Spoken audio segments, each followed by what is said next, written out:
Hey everyone, Ricardo here. Today's topic might actually surprise you. I'm going to tell you why you shouldn't use a merchant cash advance or an MCA. Now, I fund businesses every single day. I've seen MCAs help businesses grow, save businesses from shutting down, and open doors that banks never would.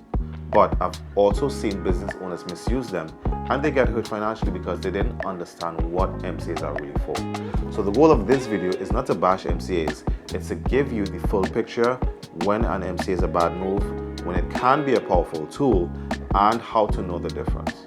By the end, you'll know exactly how and when to use an MCA and when to stay away. So let's get clear on definitions. An MCA is not a loan, it's an advance against your future receivables. You get a lump sum of cash now. In exchange, you agree to give back a fixed amount split into daily, weekly, or monthly payments until it's fully repaid. There's no interest rates, there's no amortization schedules, there's just a fixed cost of capital. The benefit, it's fast, it's flexible, and it doesn't care too much about your credit score. The downside, however, it's expensive, and if you use it the wrong way, it can feel like a burden. Here's the hard truth. Most business owners who get hurt with an MCA are using it for the wrong reason. They're thinking about it like a loan, they're comparing it to the bank rates, and they're focused on cost instead of opportunity.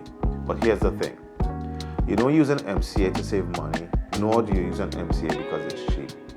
You use it because it's fast, because it lets you jump on an opportunity or survive a crisis that you otherwise couldn't handle. So here's how not to use an MCA. Let's say you're a retail owner that takes an MCA to cover ongoing rent or payroll without planning to increase revenue. The daily payments cut right into your already tight cash flow, and instead of growing, you sink further into debt. Or let's say you're a contractor who took an MCA to cover equipment repairs, but the job pipeline is slow. You don't have new contracts lined up to bring in revenue, so the advance becomes a strain instead of a bridge. Or let's say you're a restaurant owner who uses an MCA to cover day-to-day expenses during a slow season. The advance keeps the lights on, yeah, but when sales don't pick up, the payments eat into your margins until you end up struggling even more. Here's how you can actually use it. So again, you're a retail owner, you actually use an MCA to buy discounted inventory for the holiday season. You flip it fast, you make strong margins, and the profit far outweighs the cost of capital. Or you're that same contractor who took an MCA to cover upfront costs on a new big contract. The contract pays out in 60 days, but the MCA gives you the working capital needed to get started immediately. The return on the project more than covers the advance. Or let's say you're that restaurant owner again, you use that MCA to renovate and add a new delivery service. The change increases traffic into your business and long-term revenue, turning the MCA into an investment rather than a burden. One of the biggest mistakes I see is emotional decision making. Business owners get so stressed, they see payroll coming up, they panic, they grab the first MCA offer to them without thinking it through, how they'll use it, and that's when it all goes wrong. An MCA is not about survival spending, it's about opportunity. Use it to create more revenue. Use it to grab an opportunity that you can't afford to miss. That's when it works. That's when it can actually save a business from going under. Now let's talk about why MCAs are more expensive than bank loans. It's simply about risk. When a private lender gives you money in 24 to 48 hours without perfect credit or piles of financials or paperwork, they're taking on more risk. That risk shows up in the cost of capital.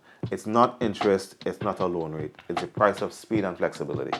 And if you use it correctly, the opportunity it creates is usually worth much more than the cost.